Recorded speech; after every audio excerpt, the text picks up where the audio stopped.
What's going on, guys? Welcome on back to Second and Short. My name is Tyler Lauder, joined with my co-host Aaron Ben, and today we're going to be diving in and breaking down our final Monday movers. Week 17 is come and gone. We're on to the playoffs. But before we do that, let's talk about who moves up and down on our real, not so real power ranking. They're very real. Without any further ado, let's just jump into the action. You know, Sunday provided us with 16 games, 7 in the morning, 8 afternoon with that one, prime time highlight game everybody's been dying for all year at nighttime. But let's start with a game that was looked at as either team wins, their playoff position either increases or they're in the playoffs. And, this is probably the best playoff matchup we got, right? It's going to be a good game. Miami Dolphins, Buffalo Bills. It was a great game if you're a Buffalo fan. Yeah, and my older siblings are Buffalo fans, and they had a blast, let me tell you. First of all, for moving up, it's got to be, the whole team looked amazing. Just defense had a bunch of turnovers, offense was killing it, but moving up for me is Isaiah McKenzie, who's been kind of like this quiet kind of breakout, like sort of half breakout star for the Bills, filling in for Cole Beasley in slot work yesterday. He scored the Bills' first 3 touchdowns. He had 2 touchdown receptions and then had this really nice 84-yard punt return, and then finished the day off with 6 receptions for a total of 65 yards. So pretty good day for him. I bet he's glad to kind of get some real work in, get some touchdowns on the board. I mean, he almost got caught like 2 or 3 times in that punt return touchdown, and he almost got caught by the punter. And that little stutter step, go backwards. You don't see people that really do that. Normally they just change direction on you and cut, but no, it was awesome. He played great. He filled in. And I think that right there kind of just shows me how Super Bowl ready this Buffalo Bills team is. And we'll talk more about them and that concept in our next episode where we're going to break down all of our playoff matchups. But the fact that somebody can just step in and fill in and they don't miss a beat. I mean, they were on pace to score 500 points on the Dolphins had they not let up and put in Matt Barkley. And the reason why the Buffalo Bills were able to do so well is because Tua wasn't 100%. He wasn't healthy. His plan to cough on Fitz and give him COVID so he couldn't play didn't work out for him.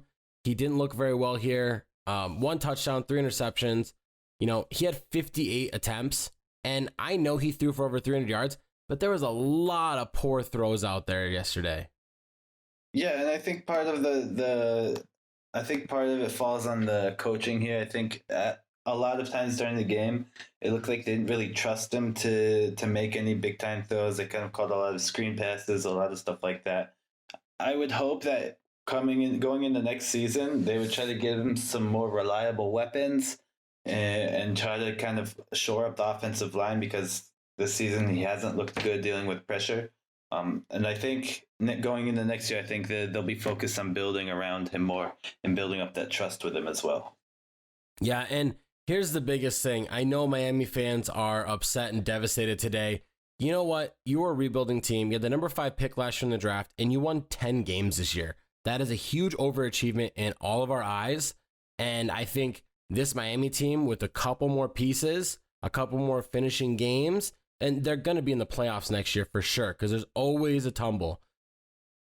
Moving on to our second game, and this was not a game that people were really caring about or tuning into outside of being a Cam Newton fan or, hoping that Adam Gase was going to get fired, which, spoiler alert, he did. He finally is gone. The Jets are free. They're going to move on. But Cam Newton gets another up for us here. He played really well. If this was his final game in New England, like he kind of said it was, this is almost a really good audition for next year. Yeah, but I think between this and the Seahawks game, it was one of his 2 best games of the season. They had passed for 21 of 30, 242 yards, 3 touchdowns, no interceptions, ran for another 79 yards, and also they had this really nice trick play where Jacoby Myers threw him a touchdown pass. So he kind of did it all yesterday, just kind of putting on his own pro day, trying to show off for potential teams next year. No, and I think the biggest thing that we have to remember is Cam Newton literally walked into New England right almost right as the season was starting. He barely had any work. I know a lot of people didn't get any work during COVID and everything, and there wasn't a lot of preseason action or camps or anything. but he literally had little to no time to adjust to a brand new team and a brand new playbook. So let's take that in consideration. Yes, he should have learned as he went on, but you know what?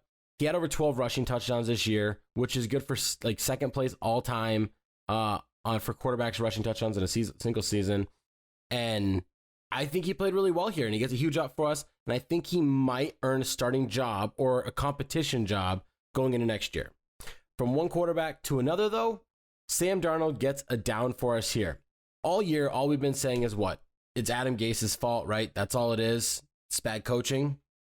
Yeah, and I mean, part of it does have to do with terrible coaching, but you got to take into account Sam Darnold has put up bottom of the league numbers or close to bottom of the league numbers for almost his entire career so far. And last night, he finishes the year just a 58% completion percentage, 8 touchdowns to 9 interceptions. Didn't play like the whole year, of course. You got to think that the next regimes and the coach to come in is going to want his own guy. Probably Justin Fields is looking at this point, but you never know. You know, that's very true. And whenever you see a whole new coaching regimen come in or general manager or anything, it's almost like a guarantee, like one of those 99% odds that they're just going to start from fresh. Moving on. Pittsburgh Steelers, Cleveland Browns. This is a game that Pittsburgh fans have been jokingly saying that they put out their junior varsity. And you know what? Maybe they did. Who cares? But this Browns team is building momentum at the right time. Week 17, beating a division rival, making the playoffs for the first time in 18 years. And it's a big thanks to Kevin Stefanski and this offense and this team that he's built together.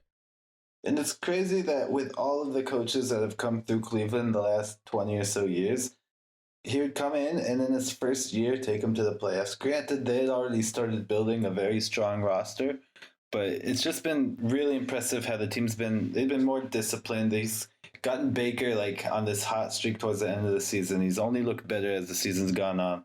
Running game is outstanding. It's just really big kudos to Kevin Stefanski and all he's done for the team this year. And I know what everybody's going to say. They're going to be there's no way the Browns are going to do anything because, they lost to the Jets 2 weeks ago. The Steelers team wasn't all their starters. Here's the thing. That Jets loss, I don't take into consideration how good this Browns team was. Now, getting it down for us here is, honestly, it's Mason Rudolph as a whole. But for you, Aaron, you take offense to just one particular part of Mason Rudolph. Yeah, he's not a great quarterback, and we know that by now. So I'm not going to waste time pointing that out. I don't know if anyone caught his hair last night.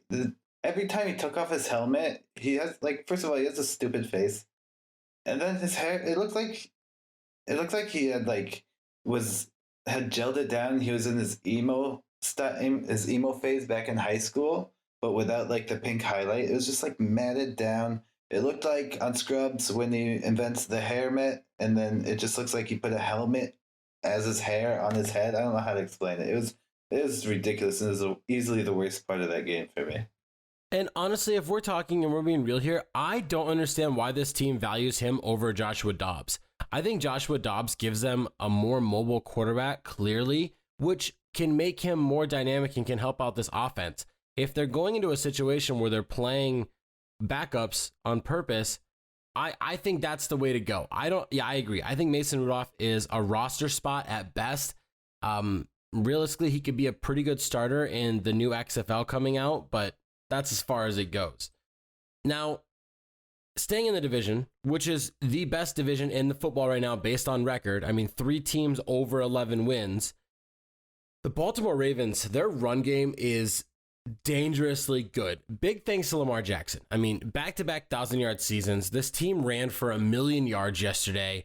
They were good for 7.5 yards per carry. J.K. Dobbins came alive.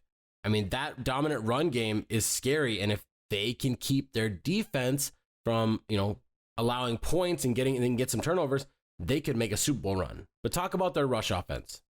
Yeah, it looks like this team is getting hot at exactly the right moment. They're looking more and more, we've talked about it before, they're looking more and more like like the team they were last year. They had 404 rushing yards as a team last night.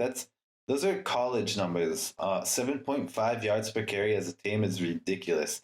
J.K. Dobbins exploded for 160 yards and 2 touchdowns. Had this 72-yarder they just took to the house.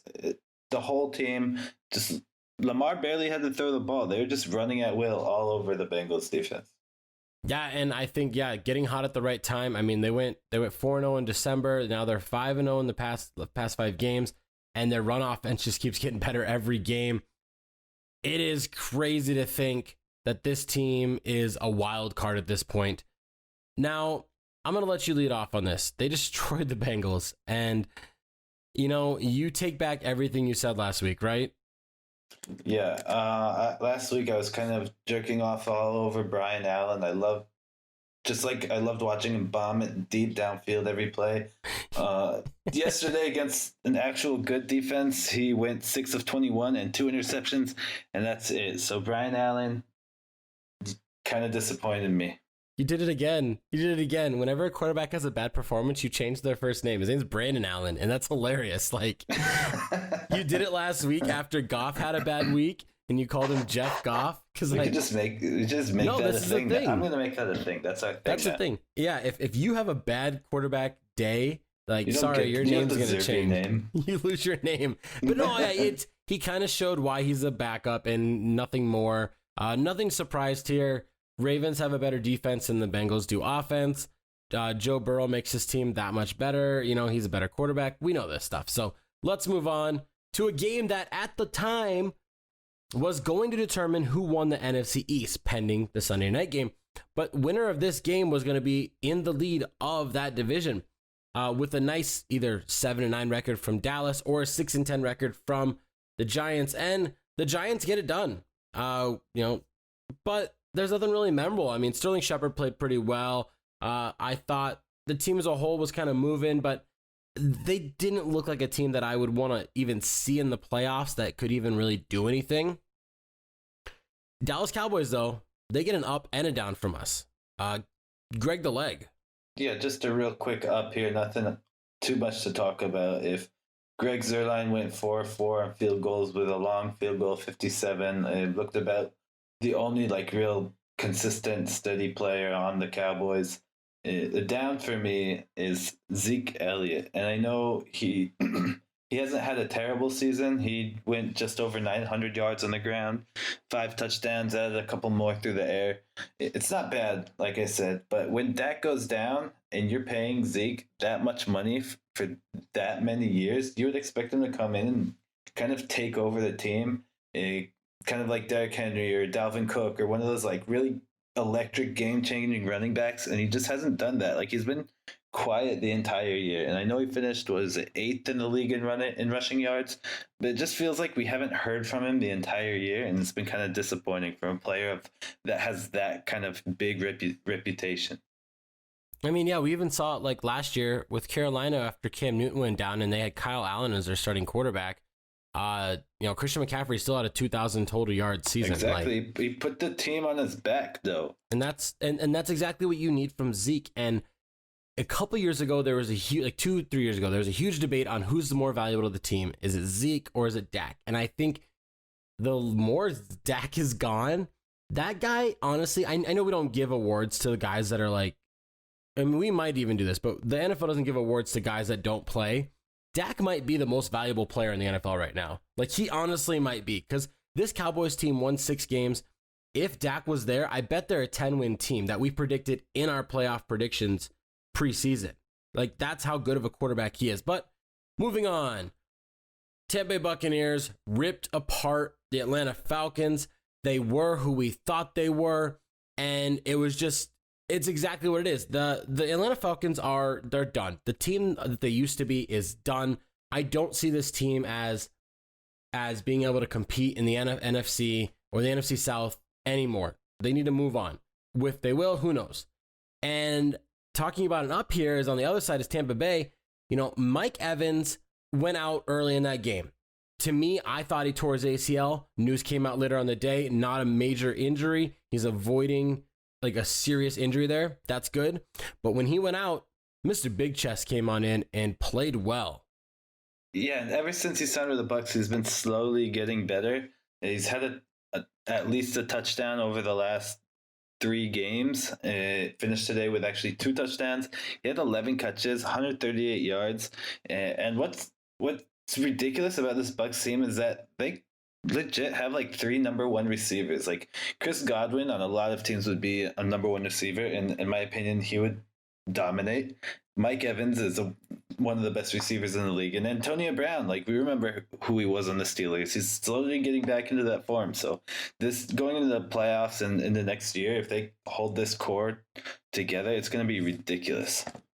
Yeah, and on top of that, and a side note, as much as everybody wants to say that like Tom Brady's slowing down, Tom Brady does not look like he's slowing down. Like he just looks like he just was defeated in New England last year, and he was just ready to leave. And I think Tampa Bay has revived him. And Tampa Bay, if they can do that with Tom Brady, they can do that with Antonio Brown. And he might want to stay on there. Bruce Arians, the people like playing for this guy. Now, back to the Atlanta Falcons. And what's getting it down here is the uncertainty of their future. We don't know if they're going to go in the direction of full rebuild, as you say, or if they're just going to keep lying. In my opinion, they're just going to keep lying to themselves, denying that they're a legit contender, because Matt Ryan can sling it. Well, of course he can sling it. You're losing every game. You're playing down most of the time. That's my opinion. But I think this team needs to get a new head coach that can just change this offense. In my opinion, they need a new running game. They need a new quarterback. They need to get healthier at wide receiver. And then they just need to be a better defensive team as well. I think this team is too many pieces away to contend. They're kind of in a weird spot because they do have a lot of good players at a lot of positions.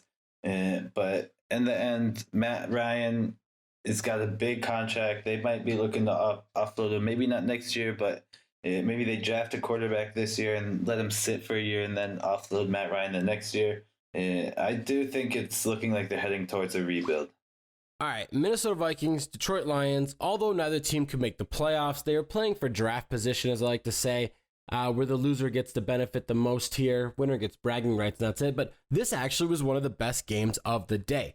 I thought that both teams threw really well. I got really nervous because I think it was like late in the fourth quarter. Matt Stafford went for like a full extension throw, and his arm was straight in the air, and a defensive end just drilled him right in his ribs. And I was like, oh my God, he broke him in half. He's dead.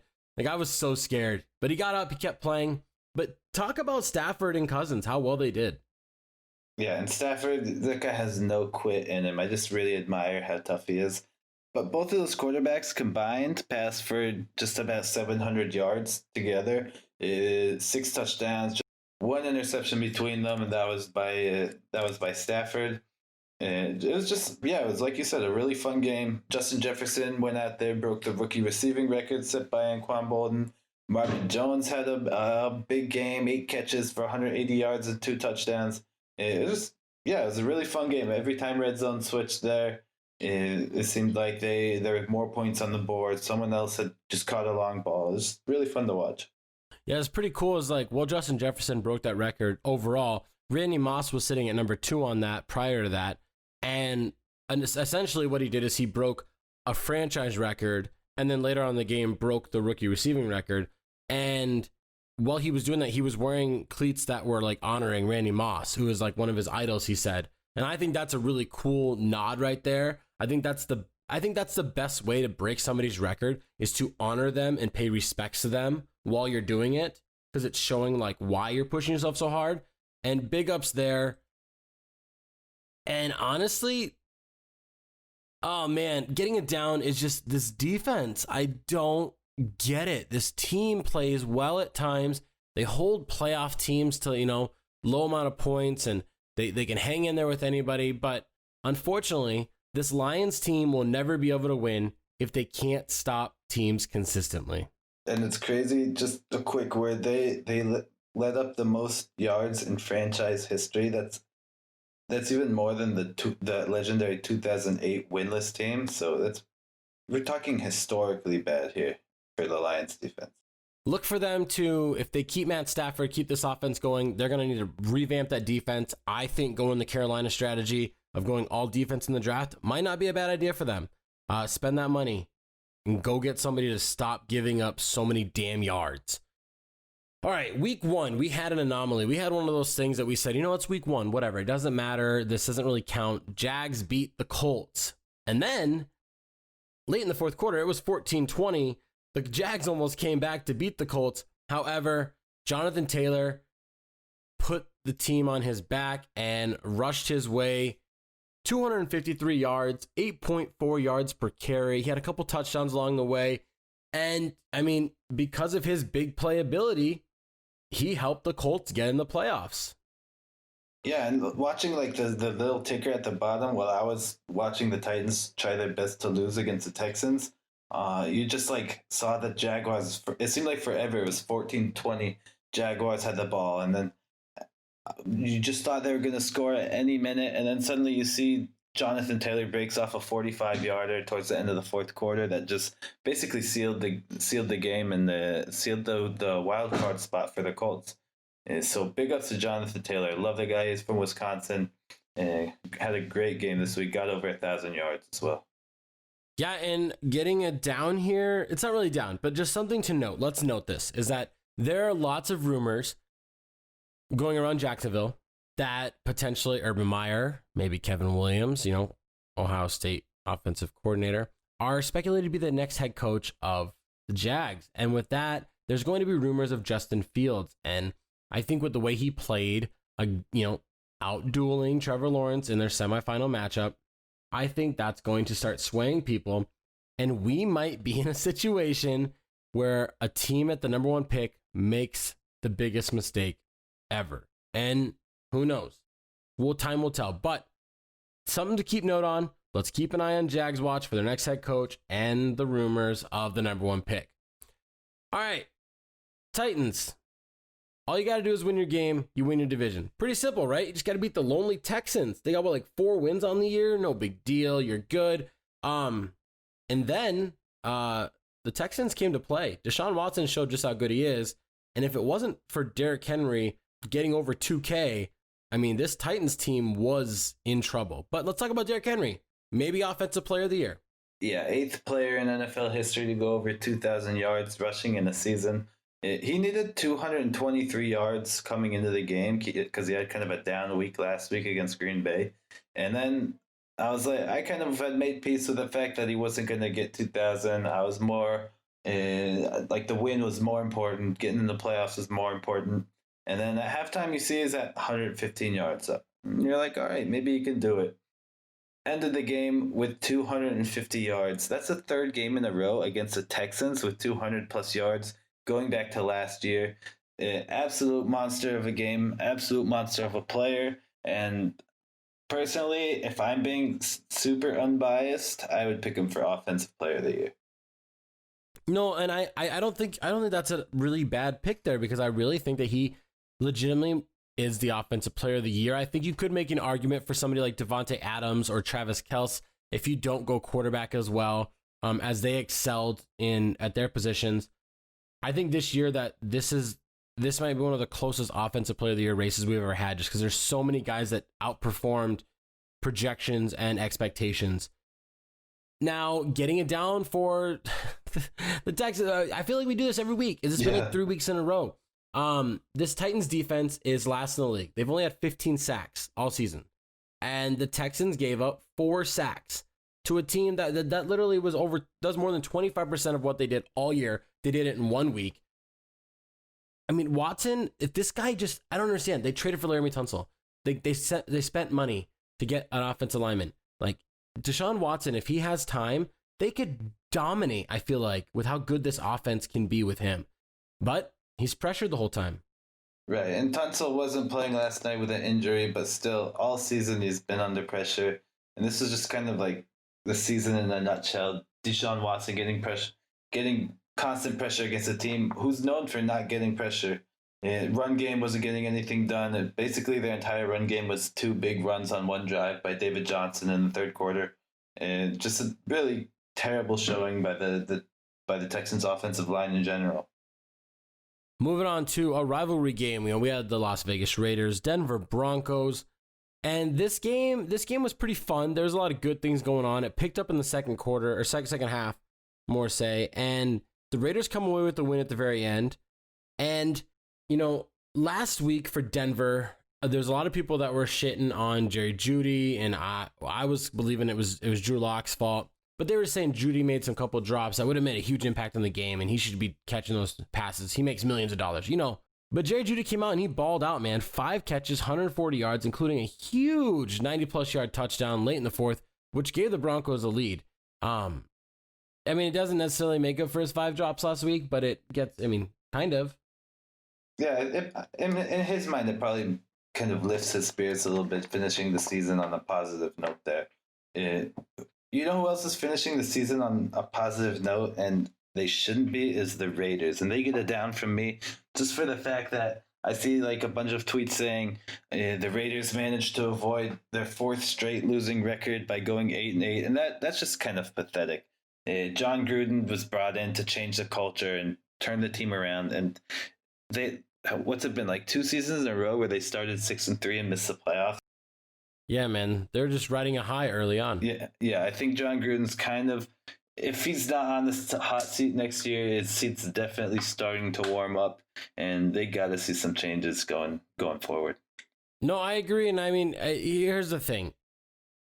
It is time to celebrate when you beat a division rival. When you beat the Broncos, you should celebrate if you're the Raiders. That's just natural the way it is. But celebrating the fact you went 8-8 is not something you should be celebrating. It should be motivation on why you need to do better. It's simple as that. And the Raiders, I think, are good enough to make the playoffs.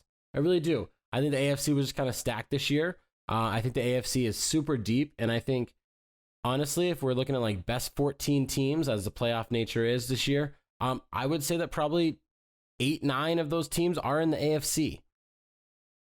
Now, moving on to let's keep in that same division. Let's move on towards the Chargers at Chiefs. And really, there's no downs to talk about here. So we'll just talk about one huge up.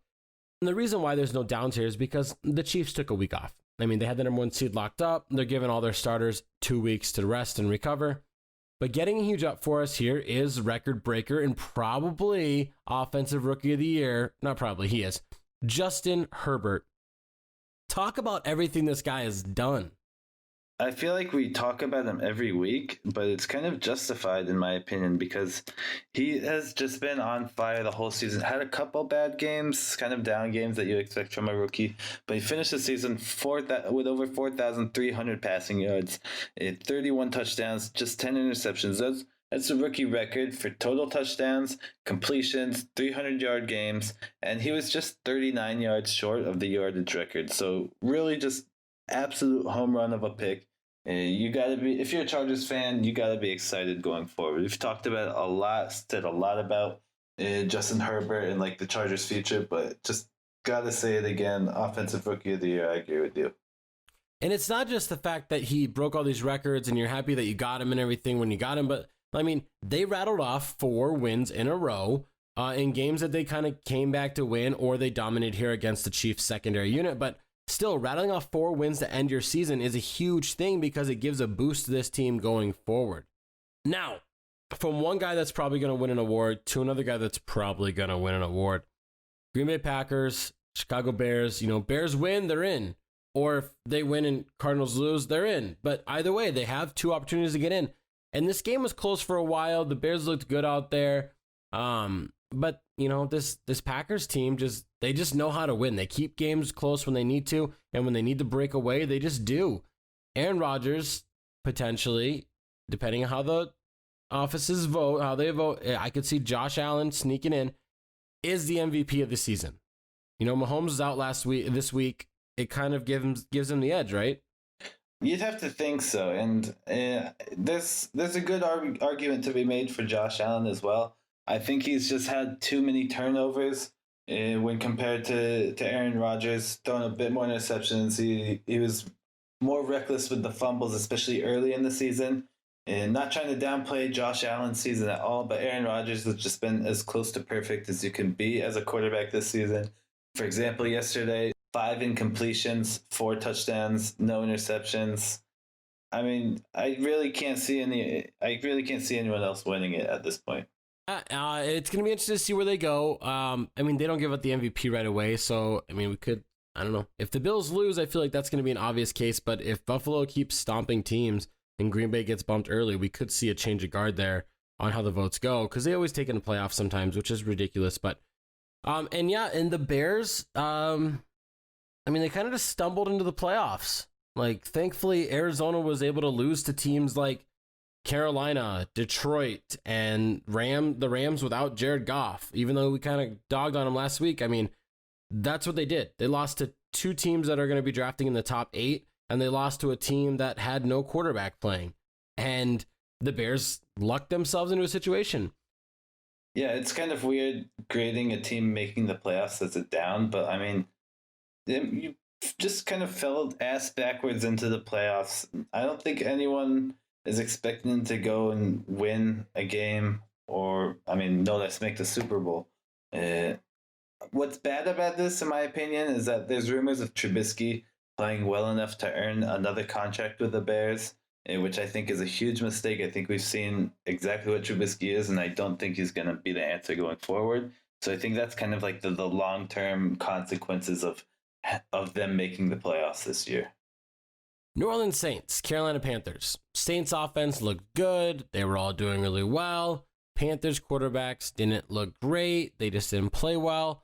This team, at the beginning of the year, we'll kind of talk about them a little bit, was rolling really well. They held the Saints in the first time, but this second meeting was different. And it's all big thanks to the Saints secondary. 5 interceptions on the day, all in the secondary. That's a lot to take away. Yeah, they had 2 interceptions on Teddy. Then they switched Teddy out and PJ Walker, and then they got another 3 interceptions. And like you said, all by the secondary. They're all like these well-known players: Malcolm Jenkins, PJ Williams, Marshawn Lattimore. Just like everyone was getting some yesterday. So the Saints played well all around, but I was most impressed by their secondary. What do you have to say about the Panthers situation there? I'm going to give a side note real quick. We're going to do a side note up right here. This might be biased, but Carolina Panthers receiving core played well. No Christian McCaffrey. Somebody has to step up, DJ Moore finished 11th in receiving yards. Robbie Anderson finished 15th in receiving yards. And Curtis Samuel finished 33rd in receiving yards. 2 guys over 1,000. Another guy over 800 yards. That kind of gets a big up for us here. Curtis Samuel has played himself into a bigger, better contract going into being an unrestricted free agent this next year. But the Carolina Panthers did exactly what we said they would do. I said that Teddy Bridgewater has potential to maybe sneak into the playoffs. However, I rewind. We can go find this clip somewhere. I said he is going to play the Carolina Panthers out of position of drafting a rookie quarterback. By virtue of beating teams like Arizona, the Chargers, Washington, 3 teams with better records or in the playoffs. No, it's just 3 teams. 3 teams with better records that were playing well at times. By beating teams like them, they showed that they can compete, but they also moved all the way down from pick number 2 to pick number 8. And with the demand of quarterbacks coming in, people are more willing to draft quarterbacks, even if, like Jordan Love, he's just going to sit behind Rodgers. People are willing to draft quarterbacks early. And the reason why is because if they end up doing well, you have them on a cheap contract, you can build a team. We see teams go to Super Bowl all the time with a guy on his rookie deal. Carolina might not be able to draft a quarterback, and if they do, they're going to be reaching. They might get the 4th or 5th best quarterback in the draft, and I think that's a huge issue here for Carolina. We might end up seeing them trade into that top 5 position to get a quarterback. But Teddy's not the long-term answer, but we knew that. Luckily, he has 1 more year on his contract, and then after that, he can be let go for nothing. Even this next year, if he's let go, it doesn't really cost much. PJ Walker, he needs more time in the NFL. I think he's a backup quarterback at best, and that's just that. He's got a nice, strong arm. Accuracy, not there yet. Let's move on. We talked about him a little bit earlier. Cardinals, Rams. All the Cardinals got to do is win. Wolford's playing quarterback over Goff. It's there for you. Kupp is out with COVID. And nope. We get what? Kyler Murray gets hurt, and the game just turns into a battle back of quarterbacks, which nobody wanted to watch. And the best thing about this game was a huge, pick 6. Yeah, the stage was set for the Cards to kind of come in and take and play their way into the playoffs with the Bears losing, but just really shit the bed. Ups for me here. The up and down is basically two halves of one team. Ups for me is the Rams defense, especially Troy Hill, who's picked it up in the last few weeks. He's been in the league for 5-6 years, and in the last six games, he's had 3 touchdowns, including that 84-yard touchdown you mentioned earlier. And then the Rams defense as a whole has been strong the entire year. Number 1 defense in points and yards allowed. Also had a safety this game. Aaron Donald has been the monster he's been for a while now. And then the other side of that coin, the down for me, Rams offense. This is our second straight game without an offensive touchdown. Jared Goff, super erratic most of the time. Wolford, I mean, he showed kind of some flashes of potential this game, but he's not going to come in and win the game for them. Ultimately had to rely on the defense to win. If you told me this up and this down 2 years ago, I think you were insane, because they had the best offense in the league just about, and not as great a defense, but it's weird how things change. So, and let's keep it in the same division to finish off Sunday afternoon action, and that is the Seattle Seahawks taking on the San Francisco 49ers. Here's the thing. Niners, their season, washed. We're not going to really talk about it as much. That's the negative here, whatever. They had injuries all over the place. This isn't actually a representation of the real team. The positive. Tyler Lockett looked good. I mean, he kind of helped them beat the 49ers and kind of sustain that third position in the playoffs. And that's about it. I'm not going to talk about this more. I don't need you talking about it. Russell Wilson has not looked good over the past month. Something's going down, but then again, he's a playoff performer, so maybe it'll go back up. Now let's talk about Sunday night action and the game that was flexed, because if Washington wins, they get the division. No ifs, ands, or buts. It's the perfect flexing we've ever seen. Yeah, and I mean, part of me was rooting for the football team to lose, because I wanted the Giants to win the division at 6-10. But a few weeks ago, I think in the middle of the season, we did predict the football team to win the division eventually. And what's really impressed me, not just this week, but the entire year, is the resilience of that team. They have a quarterback, Alex Smith, who he almost died 2 years ago. Our head coach, Ron Rivera, underwent cancer treatment during the season. He would go into halftime, get treatment, and continue coaching the game, which is crazy to me. I think it sets a precedent for the entire team. And they started off 2-7, just were looking terrible. Ended up 5-2, won the division, and I think it's a real testament to the character, not only of the coach but of the players. And you really got to admire the whole team for how they've pulled it together, even though they're only 7-9. No, exactly. And I think this team is also better than their record. I mean, here's the thing. If they didn't have, if they would have started with Alex Smith at the beginning of the season, I bet they get 8 wins, 9 wins. I feel like they have a winning record without Dwayne Haskins in the way. But I'm not going to give them too much credit. They won this game by 6 against a Philly team that was purposely trying to tank. NFL, what the hell are you doing? Doug Peterson sat Jalen Hurts, a guy that he put in for his franchise quarterback, Carson Wentz, and said, here are the keys to the castle. You're our guy. And then he benched him for Nate Sudfeld. And I know Hurts didn't play well. I get that. He was 7 for 20, 72 yards, 2 interception. He also ran for 34 yards. The offense wasn't very good. The offense isn't very good. Sudfeld did worse. 5 for 12, 32 yards, threw an interception, had a fumble, back-to-back drives, turnovers, and then he stayed in the game. So you can't tell me this was performance-based. This was all about tanking, because if Philly won, they fell 3 spots in the draft. And by they would have fell from 6-9. And by losing, they stay at 6. And for them, that's a better spot. You can reflect on that if you want. And that is going to do it for us here on Second and Short in this week's edition of Monday Movers, our final Monday Movers of the 2020-2021 season. We'll be back with a review show, per se, of this after the playoffs, giving a final ups and downs of the season. Thank you guys for listening to this. Make sure to subscribe down below. Also, leave a like. It's the cheapest way to support the podcast. And if you want to check us out on other social medias, be sure to look at us on Facebook, where we update every single episode that comes out. Also on Twitter, where we try to put out polls every once in a while, interact with our homies, and Instagram, where we not only update every episode, but we also have midweek posts with news updates, fantasy stuff, things like that. We have a pick-em every Saturday, Sunday before the game, if I remember. And feel free to slide into our DMs, whatever platform, whatever time of day, whenever you want. Thanks for listening, and be sure to check out Second and Short as we do our playoff breakdowns in our next episode. Have a good one.